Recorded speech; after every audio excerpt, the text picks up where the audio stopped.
وبه نستعين ولا حول ولا قوة إلا بالله العلي العظيم ثم الصلاة والسلام على أشرف الأنبياء والمرسلين وخاتم النبيين وسيد المرسلين أبي القاسم محمد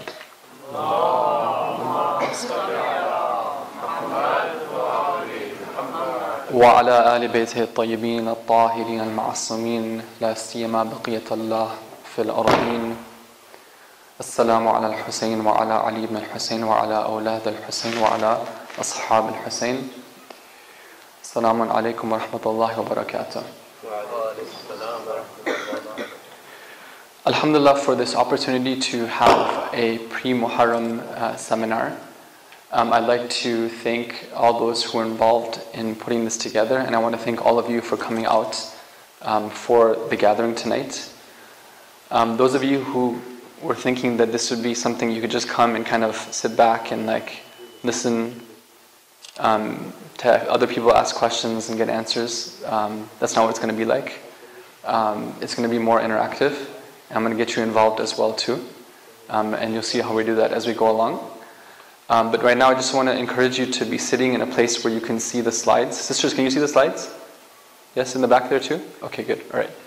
And then inshallah we'll be explaining what we're going to be doing soon, inshallah.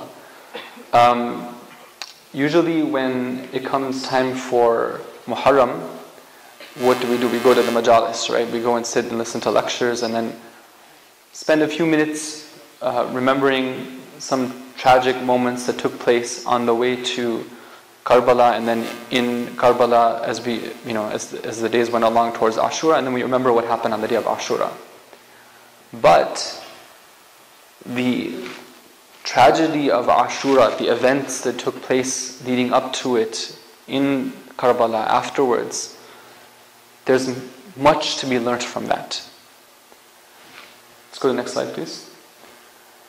Some of the ways that we can study the tragedy of Ashura I've listed on this slide right here. One of them is the historical study of events prior to, on, and after Ashura. Usually in the majalis that we go to, alhamdulillah, they accomplish a great and necessary purpose. Usually in those majalis, the focus isn't on the history. We hear bits and pieces, like this event took place here, this is how this person became shaheed here. But we don't see the whole events that took place. So that's one way of studying this, and it's very valuable and useful to do that. Another way is to look and see why is it that Imam Hussein alayhi salam did what he did. What were the motivational factors behind why Imam Hussein took his family, took his companions, went to Karbala and sacrificed. And that itself is a very important, very interesting discussion, but that's not what we're going to talk about tonight. What we're going to be talking about tonight, inshallah, is the latter two categories, which is what are the lessons to be learned from the tragedy? What are the things that we can gain and learn from that, and how can we apply them to our lives? Now, in terms of these lessons, some of the ulama have mentioned, some of our maraji, our great ulama who have covered this topic in recent years, they say that there's hundreds, if not thousands of lessons that can be drawn from Karbala itself. And tonight we're going to just focus on a few of the many, many lessons that we can learn from this tragedy. We're not going to try to cover all of them, and we're going to see how we can apply them to our lives as well to a certain extent. In fact, my goal tonight in our seminar, in our interactive seminar, isn't even to try to go through a lot of the lessons, but rather I want to see if we can learn together how to derive those lessons. Because once we learn the process, right? Then every time that we engage with Karbala, whether it be in a majalis, whether it be through our reading or listening to lectures, whatever it is, then we can be thinking along those lines. What does this mean for me? How is it that it's such an important light? It's a light that's shining guidance for me in my life here and now as well. Next slide, please. So, what we're primarily going to be focusing on in order to derive the lessons that we're going to be deriving tonight, inshallah, is we're going to look at some of the sayings of Imam Hussein alayhi salam. What did he actually say? Now there's some sayings that all of you have undoubtedly heard before. For example, what have you heard that Imam Hussein said?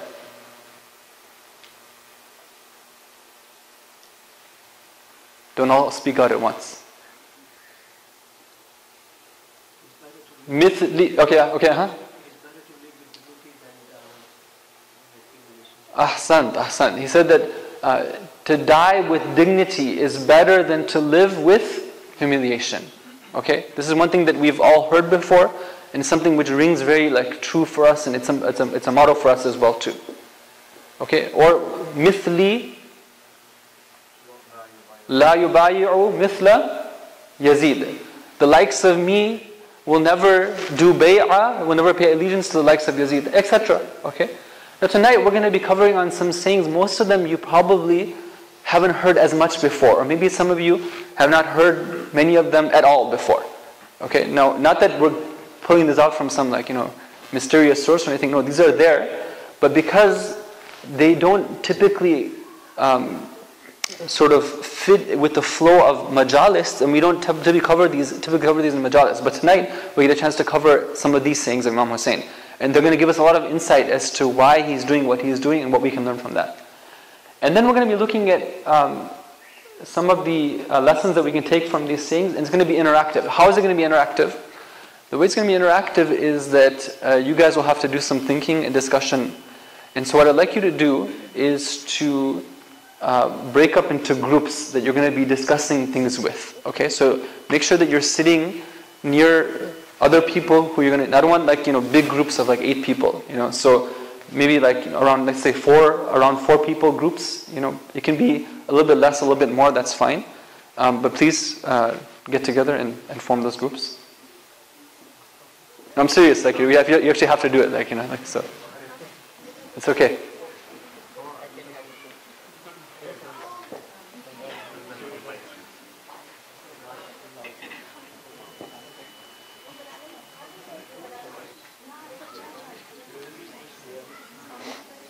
It's a good chance to meet your fellow brothers or fellow sisters as well. If you don't know them, please reach out and welcome them, invite them to your group.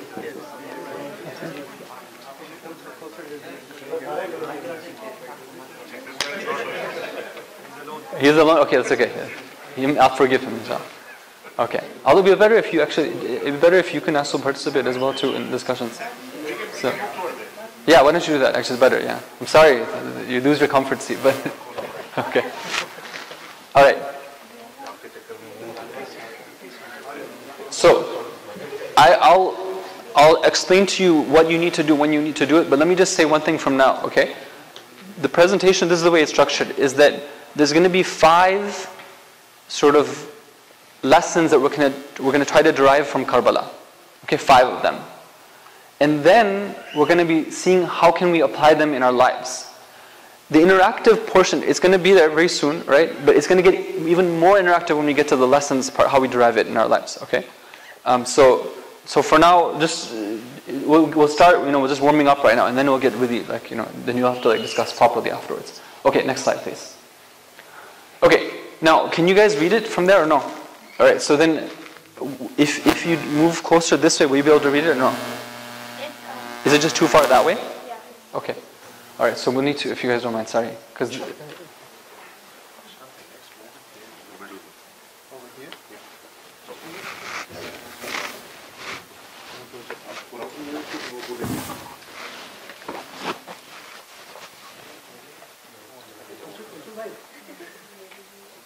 Put it in the middle. Okay. Saying number 1. Okay, what we're going to try to do is derive lesson number 1 from this saying. So first of all, I'm going to ask Brother Ali here to read what this saying is of Imam Hussein alayhi salam. Please, if you can take the microphone and do that first, please. So lesson number 1 is from the speech of Imam Hussein, near Mecca, and it says, O Allah, truly you know that this was never about competing for power nor seeking material advantage. Rather, it was so that we could display the teachings of your religion and cause justice to reign in your land, such that the oppressed of your servants will be in safety and your obligations and customs will be carried out and followed. Okay, thank you. Now, you guys got that, right? You heard that saying? Okay, now, next slide, please. Now, the same saying that he just read out, it's right here. Okay, just without the context. But remember, the context is he's speaking to a group of elite companions and scholars of the Muslim Ummah in Makkah. This is before Imam Hussein is going towards where? Towards Kufa, right? Before he's going to Kufa, he's in Makkah, right? He went there for what reason? For the Hajj, yeah? So there in Hajj, he gathered together the elite in the Ummah who were there for the pilgrimage, and he's talking to them. This is what he says. Now, what I want you to discuss in your groups, everyone has a group, right? Okay, is these 3 questions, please. Bismillah.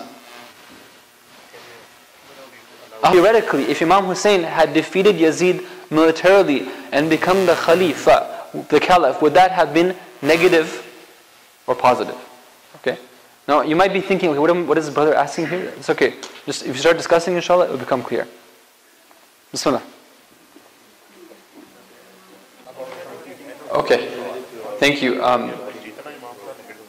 See, it was advertised as a Q&A session, right? So I get to ask the questions, you get to answer the questions. Alhamdulillah. Okay. So, what was the main motivation behind Imam Hussein's actions based on this saying right here of Imam Hussein? Okay, I want to hear. So first of all, right now, just in your groups, appoint somebody to be the spokesperson. Okay, somebody who can say it in a very brief and concise way what it is that your group had come up with. And I'll ask a couple of groups each time. Not every group will have to speak each time. Okay, so I want to hear from one person from that group in the middle right there, the group over here. If you guys can, who's your spokesperson in your group? No, the one in the middle.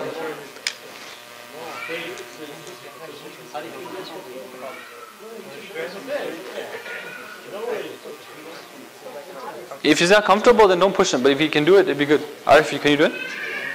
Yeah? Okay. So Bismillah, what was the main motivation behind Imam Hussein's actions based on what he says right here?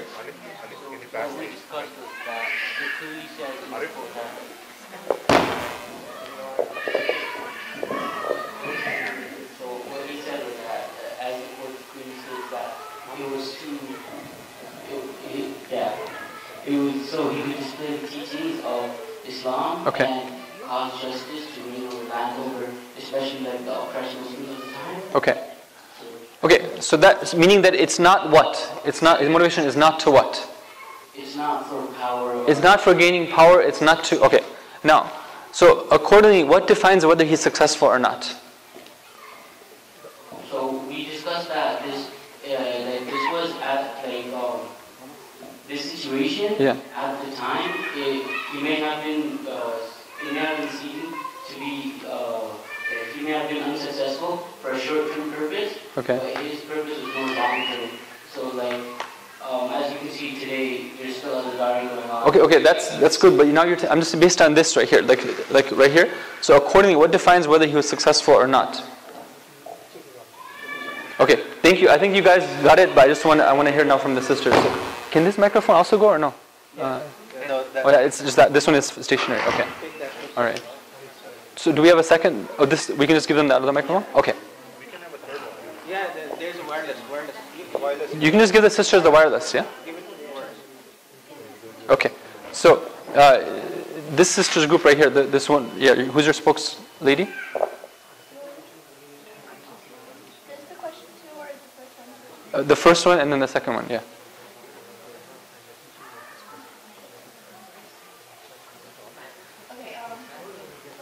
Alaikum salam. So his main motivation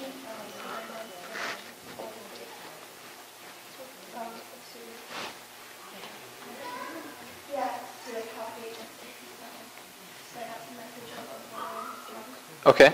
And then according, what defines whether he was successful or not? So for question 2, according to the code, what defines whether he was successful or not? We thought that his intention, because his intention was so true and so pure, and that's what defines that he was actually successful. His intention for what? What is he intending to do? To sacrifice, based on what? For the way of Allah. Based on what it says here. What you're saying is right. Okay, I just want to see if we want to focus on based on this right here. There's a reason why I'm trying to get you to focus on what's being said right here. So what defines whether he's successful or not based on what he said?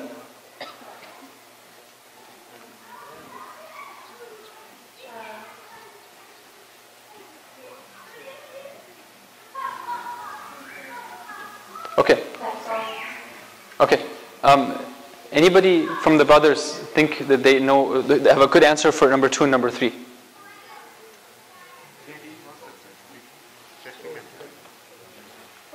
Okay, your group already answered. And they have justified that the wrong. Okay, can I just say what you're saying based on... He says here that he wants to display the teachings of your religion and cause justice to reign in your land. So Imam Hussein will be successful if he's able to do that, if he's able to display the teachings of the religion and cause justice to reign in the land. Right? So that's exactly what you're saying, but just I'm saying it, I'm trying to root it and anchor it in the saying. Okay, go on. Second one, what defines whether he's successful or not? He was successful because based on this event, okay, and that the true form of Islam was revived. Okay.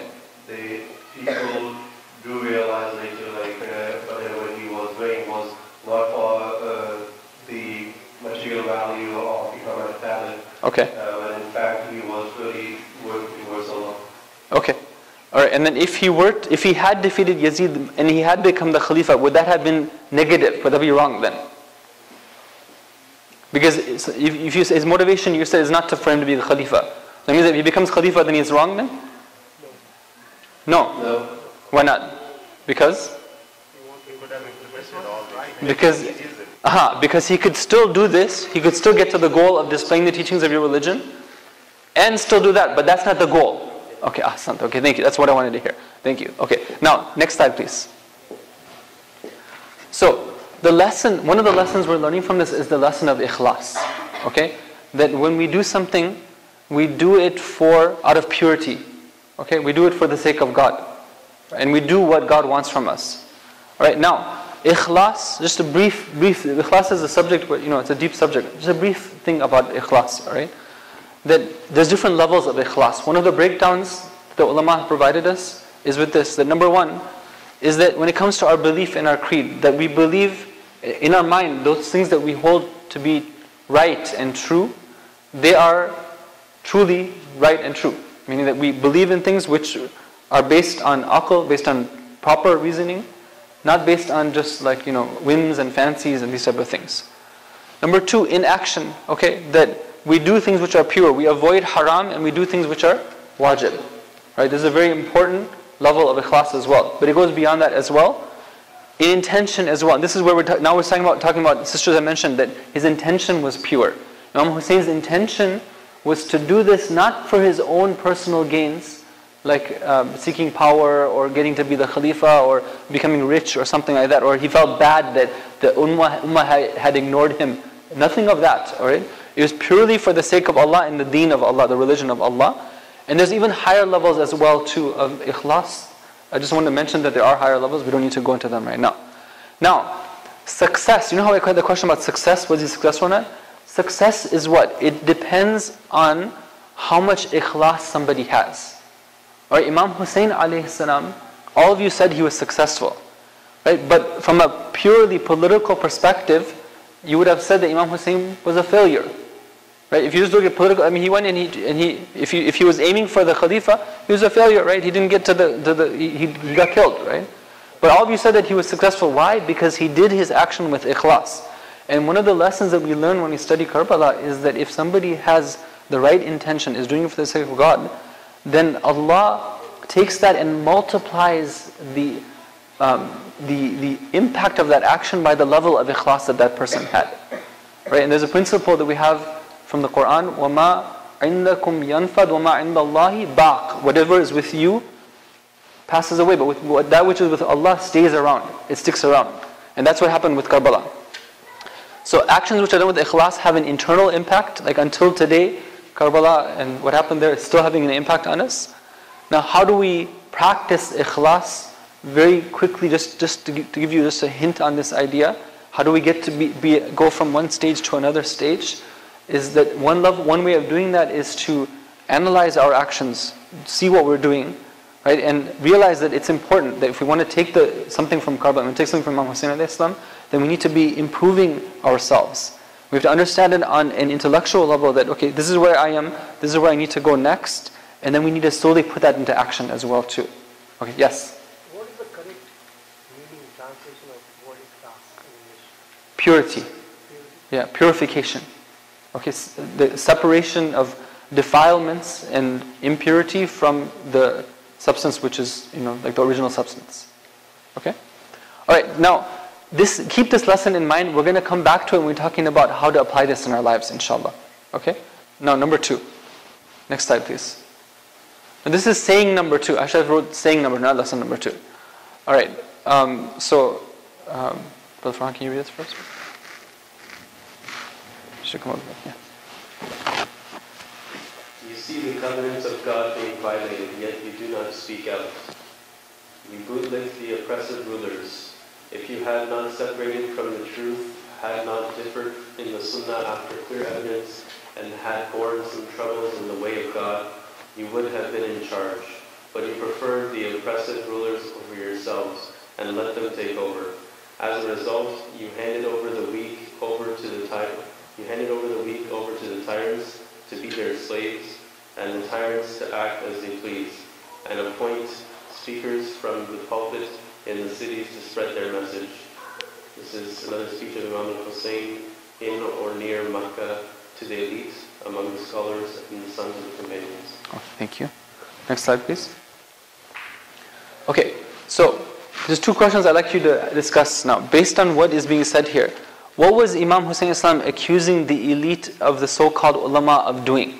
Right? What is he saying that their problem is right here?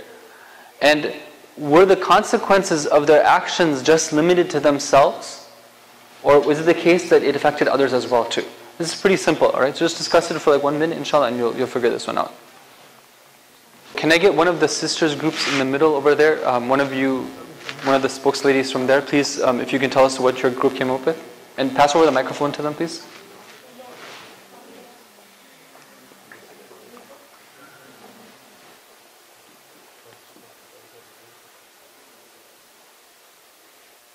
Alaikum salam. What we came to was that... Just give the microphone right here. Oh, I hear myself on the that the elites were being hypocritical. Okay. So they were choosing people who were deviated from the path of the Sunnah, but they were choosing them to be in positions that were supposed to act on the Sunnah. What happens, the tyrants are appointing speakers from the pulpit in the cities to spread the message. So these ulama are stepping back and letting them do that. Okay, just to be clear. Okay, so on, we're using it. Okay, so then what are the consequences of that? Was it just limited to themselves or no? No, it wasn't limited to themselves. It was affecting the entire population that were under the rulers of the time. So what was the last one? Under the rulers of the time. Okay, alright. Okay, good, thank you. Next slide, please. Okay, there's this idea of the elite versus the followers. Okay, and the idea that the elite can have a great influence on the life of their followers. Okay, there you saw that these are few group of people that Imam Hussein is addressing, but he's saying that the impact of your actions has been enormous on the whole society, on the masses as well too. Okay, as Sister was saying, like, so they're stepping back and letting these tyrants do what they want. Right? They're giving them free reign. It's their job to go and take the rulership, right? It's their job to go and stand in front of this injustice. It's their job to go and preach the truth to the people, to preach the deen to the people. Instead, they're stepping back, and as a result, all these people under them are suffering as well too. Because the tyrant at that time is able to go, and he has a free reign to do what he wants. So, in families, okay, and in society, just think about a family unit, right? In a family you have people who are leaders and you have people who are followers. For example, the father and the mother are the leaders and the children are followers. The older brother is a leader, the older sibling is a leader, the younger siblings are followers, typically. And I'm not saying that in the same way that you have a leader of a society, but the point is that the actions of an individual can be very influential on the actions of others as well too. So, in families and societies, there are some who make decisions willfully while most follow their lead blindly. Okay, why is it that we're doing something, like sometimes this is the way that it's done in my family.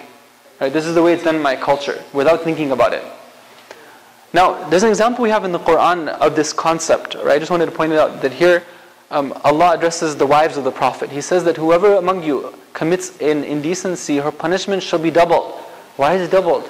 Right? She committed one indecency, but she's having double punishment. Some of the Mufassirin have said that it's because the actions of a wife of the Prophet, her being in the position that she's in, she's a role model for the other ladies of the society as well too. Similarly, if she does good, if she's obedient to God and the Prophet and acts righteously, she'll have twofold reward. Why? Did she do two actions? No.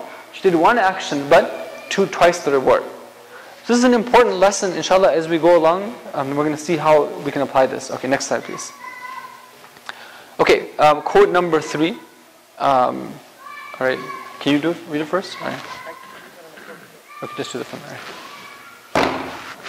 In response to the tyranny and injustice, you did not give up any wealth to combat it, nor did you put your lives in danger for the sake of the one who created you, nor did you oppose any of your family members for the sake of God. This was while you saw the covenants of God being violated, yet you did not care. While when it came to family agreements and acts, you were concerned. Okay, so before we analyze that, I just want to point out that what he's saying. He's talking to the same people again. He's saying that you did not put your lives in near danger. I mean, you didn't go into jihad. You didn't try to do anything to combat this. Nor did you oppose any of your family members for the sake of God. Meaning that a lot of it was nepotism based on okay, because even if that person is doing something wrong, because he's my brother or he's my tribesman, I can't stand up against him. I have to go along with it, even though it's something which is wrong.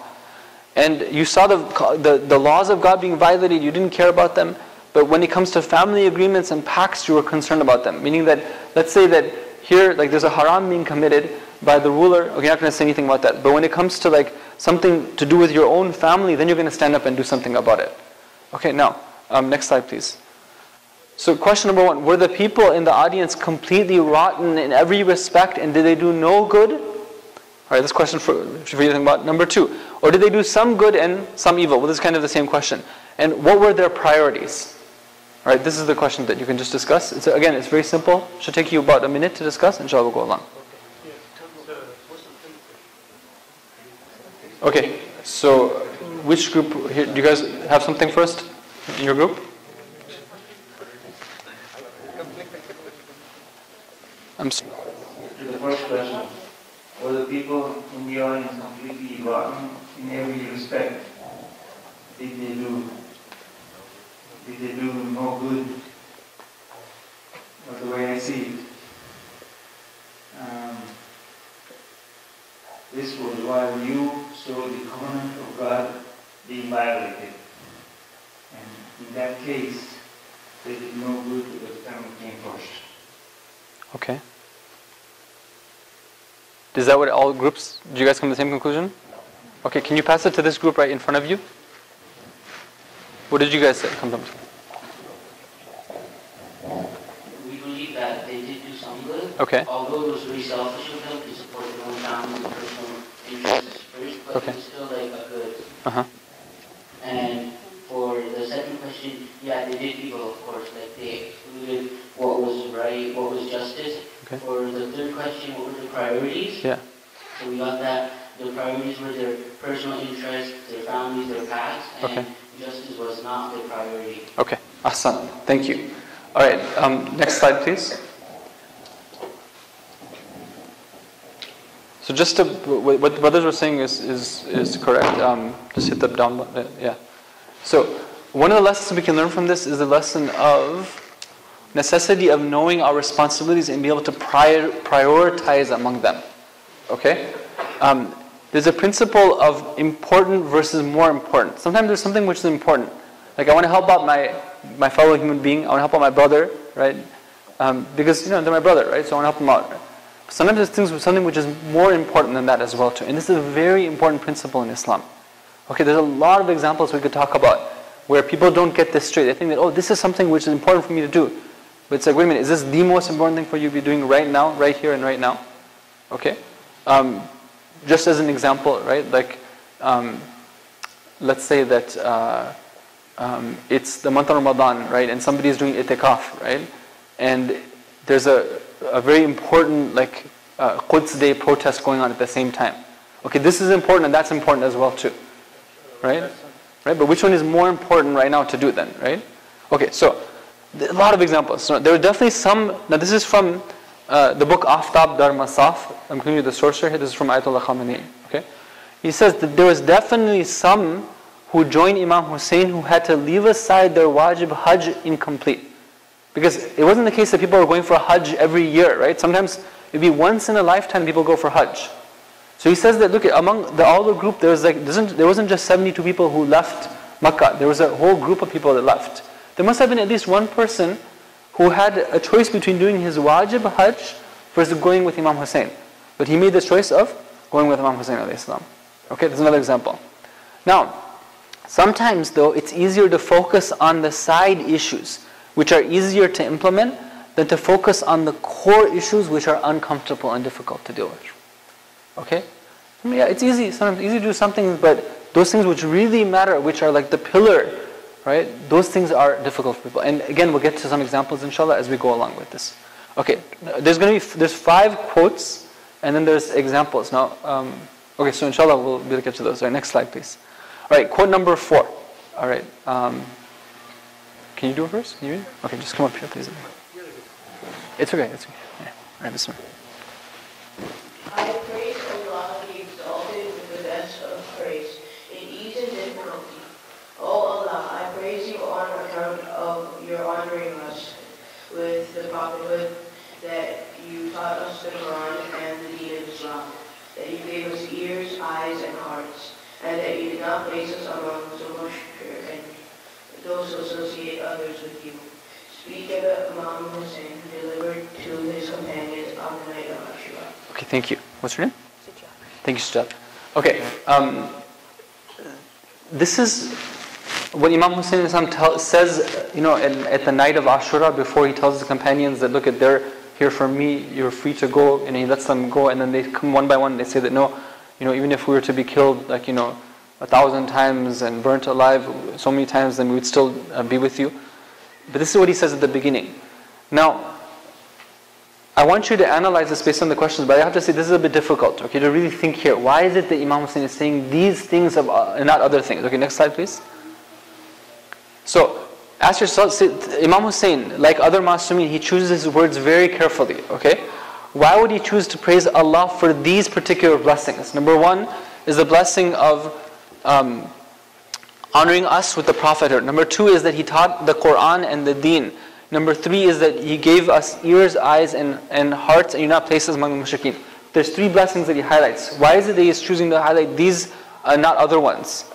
And how does this relate to how Imam Sadiq a.s. salutes his grandfather Imam Hussein when he says, I bear witness, this is from a ziyarah. When Imam Sadiq wanted to do ziyarah of Imam Hussein, this is how he addresses him. He says, Assalamu alayka, ashhadu annaka, I bear witness that you established prayer, you followed the messenger, and did tilawah of the Quran in the way it ought to be done.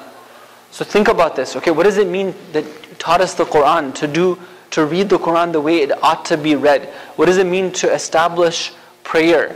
What does it mean to follow the messenger and, you know, the prophethood, honoring him with prophet? There's a message here. Okay, see if you can come up with that. Bismillah.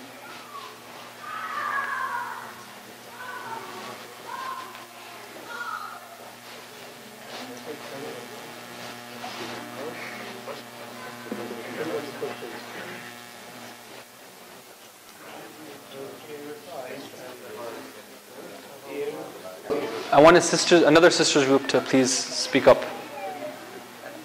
You guys have the microphone, right? So.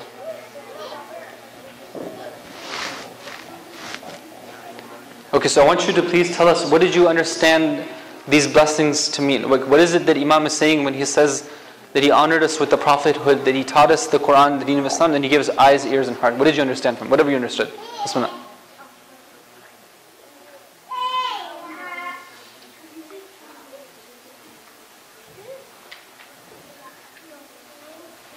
I think they just need help turning it on.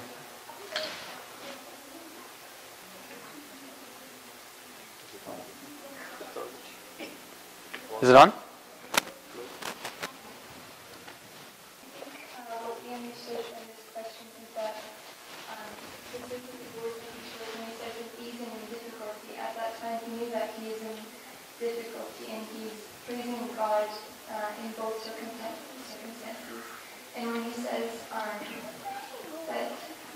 parts of the Quran and the deen of Islam that gives ears, eyes, and hearts. I think it refers to the fact that people, it's not just merely the eyes, ears, and hearts, it's the ability to look past the veils that have been placed on the hearts of the sinners and the shaitan and those who associate others with God.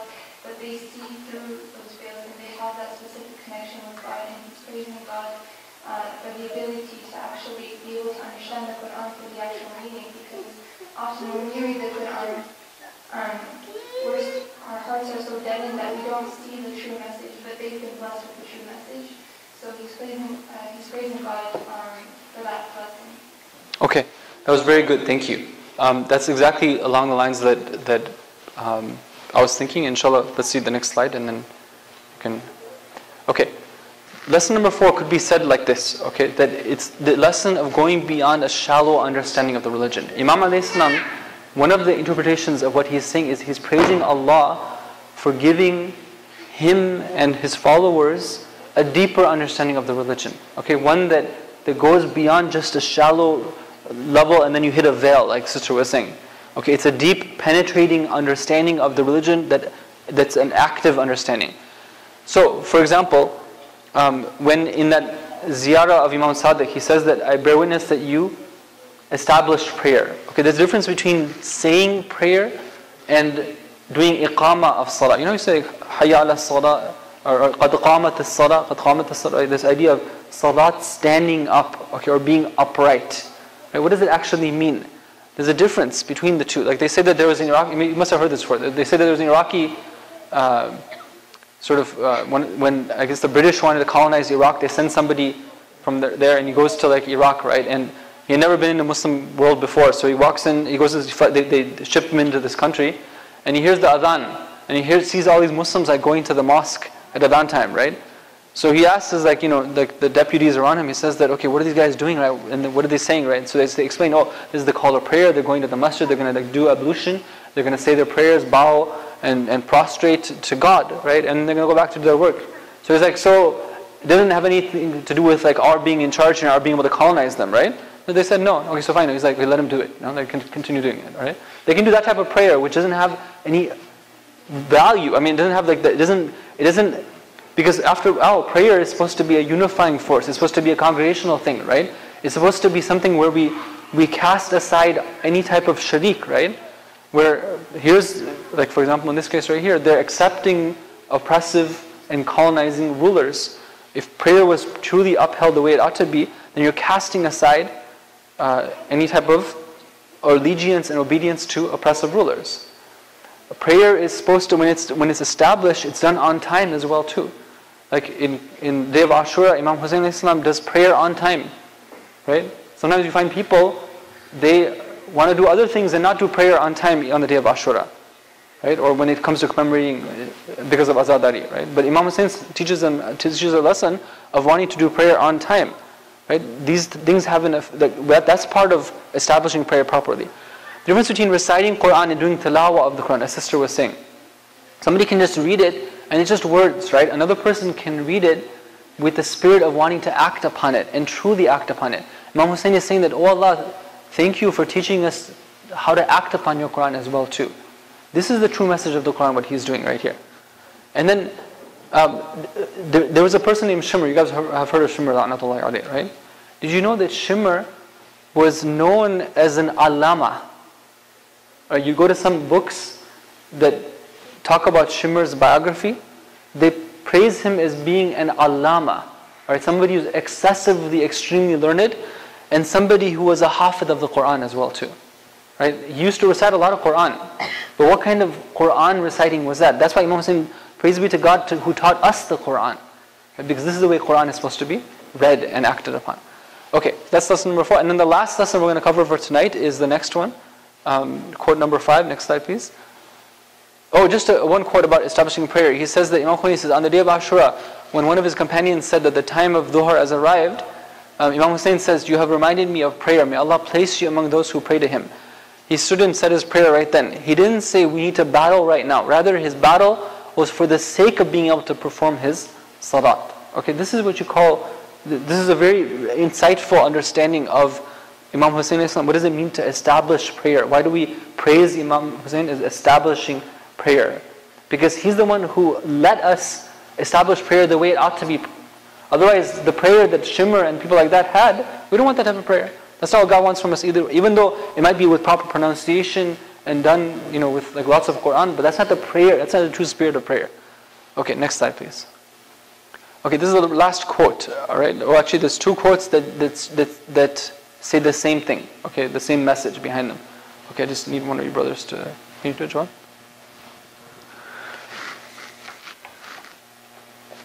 If you do not assist us or at least treat us justly, the tyrants will gain strength and they will attempt to put out the light of your prophet.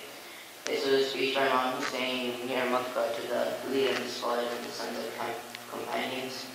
Second one is, indeed I have heard my grandfather, the messenger of Allah, say, the Khilafah is prohibited for the family of Abu Sufyan. Introducing Muawiyah upon the member slashed his belly. The people of Medina saw him on the member, yet they did not slash his belly, so Allah tried them with Yazid the sinner. Imam Hussein responds to Marwan's suggestion to make allegiance to Yazid. Okay, thank you. Hassan. Okay, next slide, please. So, two questions. What do these quotes tell us about remaining neutral in the conflict between truth and falsehood? Very simple. All right, just talk about it briefly among yourselves. And what is the way that Allah deals with people who don't protest injustice? Actually, who don't protest injustice. Okay, so these two questions. All right, what does it tell us about remaining neutral in the conflict between truth and falsehood? And number two, how is it that Allah deals with people who don't protest injustice, who remain silent in the face of injustice? Okay, it should take you 1 minute to discuss it. Form and will accept oppression as a norm. Okay. Right? And that's how the rulers will, the next generation of the oppressed rulers will continue to rule on you.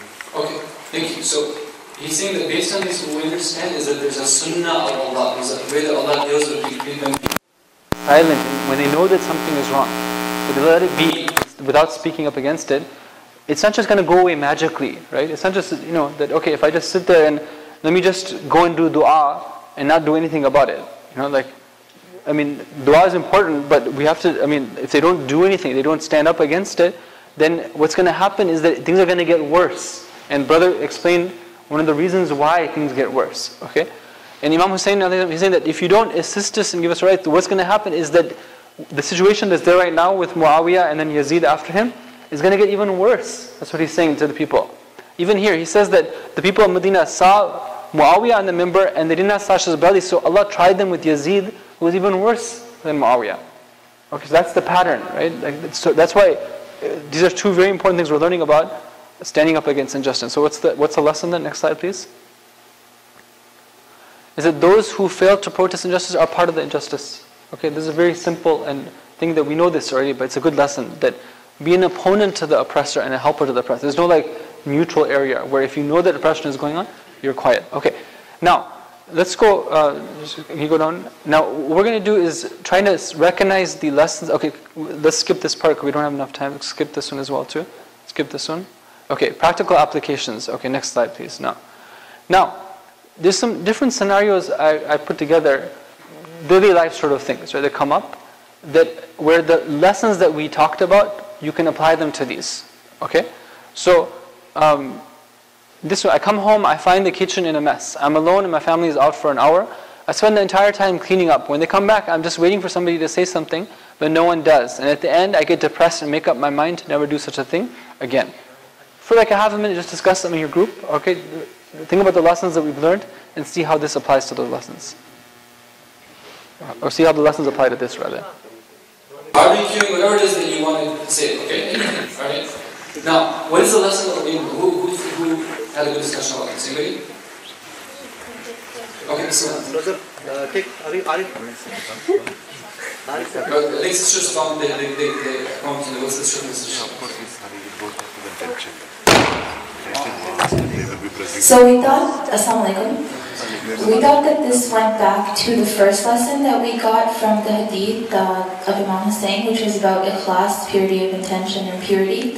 And because we weren't looking for that ego boost when you first spent the time cleaning it, but now you're looking for it when they come home. But when you did it, it should be with purity, and when the person got depressed and made up their mind not to do it again, they're invalidating that purity. Because now they were doing it for recognition instead of doing it for the right reasons, which was to keep the house clean, to keep it neat and organized. Or you could say this way, that to make Allah happy, right? To do our responsibility in front of God, because God wants us to be clean. Okay, now, suppose that somebody came home and they actually had comments on it, right? And that made us happy. Is that wrong now? Yeah. Anybody said it's wrong? What was the question? The question was this: that suppose somebody came home and they did say, "Oh, thank you so much you did a great job," right? And we felt happy because of that. Is that wrong? No. It depends. It depends. Actually, yeah, that's more it depends. Okay, but let's say that we wouldn't have if they hadn't said anything, it would have been fine for us, right? But because they said something, now we get happy. Why would we get happy? Okay, when is it okay? When is it wrong? Why you say that? If they're saying it for because if I am really feeling happy because they said it, actually I'm in the same mode. I did it for the sake of God. Okay, and now I'm happy because they said it. Then it doesn't make any difference. Okay, but when is it wrong then? It's wrong because it depends. If somebody is saying I'm only happy because they said it, and I have achieved my target because I made it. Okay. That's what I'm saying. It depends. The assumption is this: that we did it purely for the sake of God. Okay, if somebody mentions it, doesn't mention it, okay, that's not the important, right? Because Allah was watching us, right? I mean, everything, He's the source of everything. He's there. Right? Every single thing that we do, every moment by moment He's with us. We keep this what we did. It doesn't matter if anybody else points it out or not. We did it with that intention. Now somebody comes and says thank you for it, and we feel good for that. Right? Is it wrong? No, it's not wrong. Okay, alhamdulillah. This is one way of Allah giving us an acknowledgement. But even if He hadn't, it would be fine for us as well too. Okay. Can I see one example? Sure. I was waiting in the lobby for my friend about 20 minutes because my friend by mistake he went back. I was standing in lobby. Everyone come, like 20 people, more than 20 because it's a high-rise building. Someone come, knock the door, open the door. I stand up, open the door, but they didn't say thank you. Right. Then another come. I opened the door, but another didn't say anything. Just went into the bathroom, didn't say anything. 3-1, 4-1, just someone. If they say thank you, then I become happy. Really, I become tired. It happened today for me. But if they say thank you, it's really. So this is a good point. Let's say that I come back home, right? Because I become nervous. Okay, very good point. Let's say that I come back home, right? And I see that my wife, for example, has put in a lot of effort in cleaning up the place, and I don't say thank you for that. I've done something wrong. Okay, let's be that clear here, right? And not that if she comes and tells me and she gets upset that I can tell her that no, you have to have ikhlas, right? And I can repeat I've done something wrong, right? That's my responsibility. But on the other hand, she has a responsibility to do what? To do it for the sake of God, meaning that she doesn't get upset if she doesn't hear anything from me. You see how they all have responsibilities. So in that case right there, the person who gets the door open for them, they should say thank you. They're doing something wrong by not saying thank you. But on the other hand, the person who's opening it is doing it for the sake of God. Right? It doesn't matter if somebody, even if 1,000 people were to come.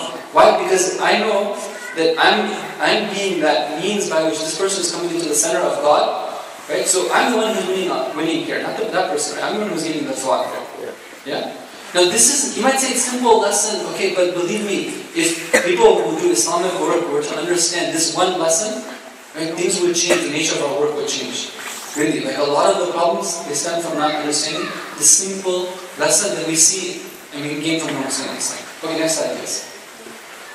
Okay, the other examples where it comes up, like going for ziyarah, right, somebody goes for ziyarah. There's so many people where it can become something which strays away from the ikhlas. Okay? Now, the examples of that, let you think about it for yourself around time. Doing azadari, being involved with azadari as well too. Right? The people who present, the people who read poetry, people who do it. Social media activity. Okay? Like for example, I post something I put something up, right? I tweet something, okay, and then I'm waiting for people to come and retweet it or whatever like that, right? Okay, next up. Now, next slide, please. Okay, calculating khums is complicated. I can't even remember when that khums date is. When Muharram comes around, I'll just sponsor food for a couple of nights and I'm sure everything will be okay. So think about the lessons that we talked about and how we apply it. It's simple, right? Half a minute, should go to context. To the lesson about prioritizing our responsibilities and knowing what's important from what's wajib. In this case, khums is wajib, but it's also important to sponsor the Muharram majlis. Thank you. It just so happens that khums is one of those things a little bit difficult, right? Sponsoring, even though it may be more expensive, because a lot of times when you cut it out to a fifth, right, it doesn't come out to be that much, right? Yeah. Even though sponsoring might be more expensive, right? But it's easier to do, right? You just call up somebody, say, I'm going to sponsor the thing, put my name down, right? And then you get it cooked, and especially for you guys living in Toronto, it's easy for you to cater food and stuff too, right? So you get it done, okay, it happens, right? But does it count for the khums? No, the khums is the imam's money, right? This is a pretty serious deal here, right? Even if it's complicated to calculate it, right? Even if I have stocks and I have investments, I have loans, I have mortgages, okay, so I still need to go out and figure it out. And there's some people who spend a long time trying to understand the rules of khums, but at the end of the day, at least they're doing the responsibility in front of God, right? And it's very important. Just as a reminder, khums is due on the excess money that we have at the end of the year after we've given up those normal expenses for ourselves and our dependents. Okay, now let's say for example that I make in the year I make, let's say $10,000, right? And the expenses that I had were $8,000. At the end of the year, 1 year after I received my first paycheck, I look and I see, okay, I have $2,000 left. I paid $400. This has to be paid in khums. Just simple reminder. If you have questions, talk to me afterwards. Okay. Next slide, please. Community leaders appoint a committee to handle social issues. When they organize a soup kitchen volunteer day, they don't attend because after all they delegated the task. That's number one. Number two, a father and mother are concerned about the influence of pop culture on their children, yet they are regular subscribers to Netflix and are up to date on all the blockbuster releases. Okay? So it's pretty obvious here. Just think about it, just talk about it first. Briefly and inshallah. Yeah, it's about communities appoint a committee to handle social issues, right? So aside from issues of that we need to train people and just look at the principle here. The principle is that once I've delegated something to somebody else, therefore it's their job, right?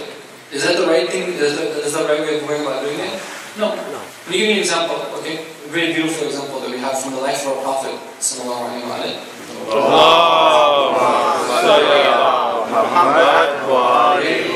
He sees that his camel goes and stops when he enters Medina. It stops at the house of Abu Ayyub al-Ansari. He says that he sees that there's a plot of land there which is empty nearby, and he asks about it. They say that it belongs to 2 orphans. So he goes and he buys that land from his own money, and then he takes a shovel and says, "We're going to build a masjid here." He himself gets involved with building that masjid. Okay, now why is it that he does that? Why don't you just say, okay, Bilal, you go do it, Imam, you go do that, okay, or I don't know, Abu Ayyub, you go do that. Right? I'm busy dealing with issues of fatwas and I don't know handling the speeches and the khutbahs. You go ahead and you actually do the thing. Because he wants to show that that's not how it works. Everyone has to have play a role here. Everyone has to get involved. And this goes back to the lesson that we had about the elite and the followers, right? If the elite, those people who are in positions of leadership, those of you who came here tonight, okay, most of you are or will be people who are influential on other people in your community. So otherwise you will not come here. Okay? Now, what that means is that those things that you do, just by those things that you attend, right, those steps that you take, they have an impact, and other people are affected by these as well too. Don't think of yourself as just somebody, a one-man or a one-woman island. No, you influence others as well too in your actions. Okay?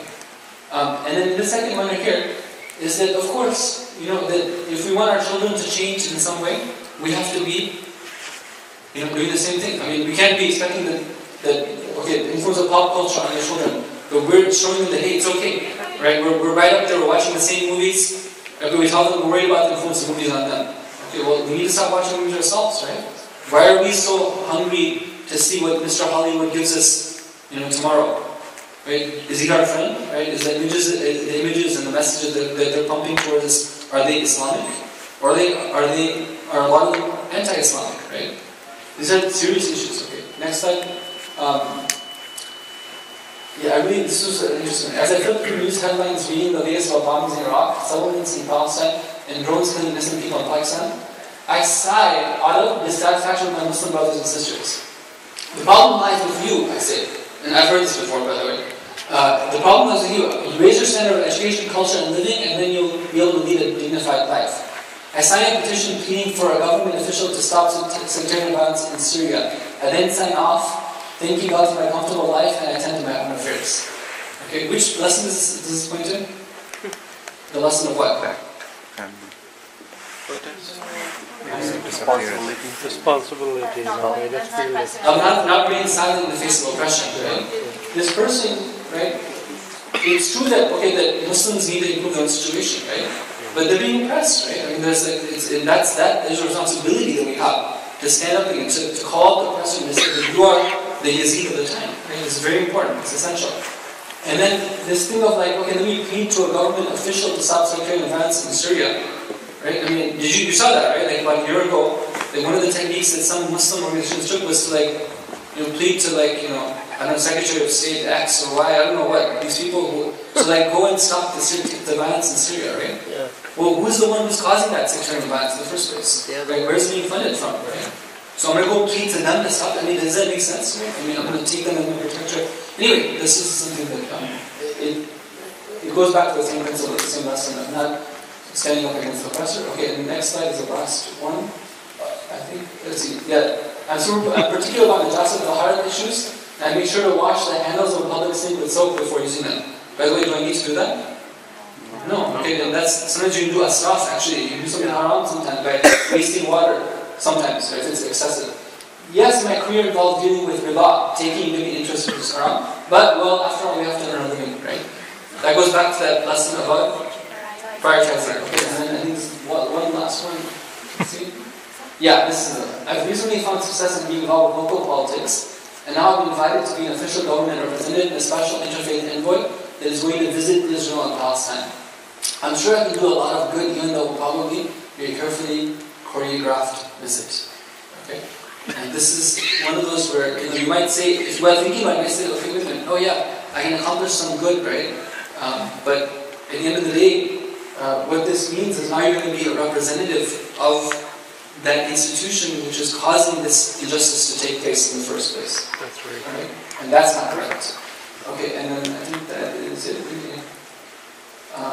Okay, this is the last one. The neighborhood around our local center keeps on deteriorating as the years pass, but we've installed a new alarm system, and so far we haven't been the subject of any criminal acts. We're definitely doing the right thing, or else our attendance will suddenly be growing. But eventually we want to move out into the suburbs. Anybody, which lesson does this apply to? Or which lesson does it apply to this right here? Keeping to your family and back. Exactly. You know how we talked about where you keep your family, right? Yeah. You do things which are comfortable, personal, you care about your personal things when it comes to others, right? One of the lessons we get from Karbala is that we care about others, right? We care about the situation. Even if I'm personally, let's say I'm able to say my prayers correctly and my Quran is good and my fasting is good and I go for Hajj, I go for Ziyarah, right? So is that it then? That's all Islam right there? No, Islam is just about me. Islam is about Islam. Islam is about justice for me and for everyone, so that the La ilaha illallah in the earth, right? Now this situation right here, I mean, yeah, okay, your mosque is growing in attendance. Why is it growing? Usually it grows because people immigrate, not because you're keeping the people who were there from the beginning. And just because that's happening, what about the environment? Isn't we have a responsibility to spread Islam also to the outside of the centers of the mosque as well too? Are these not people? Are these not human beings? Do they not also need to be talked to and dealt with and given this message of justice and the message of truth? Okay, I guess we won't have time to do that one. So just to make a closing remark that the idea here was to see this is a new thing, right? I mean, this is a new way of trying to see things in a practical way. And inshallah, as we go through the morning ceremonies, inshallah, we should attend those. We have to cry, we have to listen to that. All that's very important. That's not where it stops, right? That's a way of renewing our commitment to the messages and to the lessons that we learn from what happened in Karbala, and to see how we can apply them in our lives. وصلى الله على محمد وعلى آله الطاهرين. اللهم صل على محمد وآل محمد وعجل فرجهم. السلام عليك يا رسول الله، السلام عليك يا نبينا، السلام عليكم ورحمة الله وبركاته. السلام عليك يا طيب الغرباء وإن الزوفاء والفقراء. السلام عليك يا شمس الشموس وأنيس النفوس أيها المدفون بعزتوس. كن شفينا وشفيع والدينا في يوم الجزاء. السلام عليكم ورحمة الله وبركاته. السلام عليك يا صاحب الزمان خليفة الرحمن إمام الإنس والجان أجل الله تعالى فرجك وسعد الله تعالى مخرجك وزهورك. السلام عليكم ورحمة الله وبركاته. اللهم صل على محمد وآل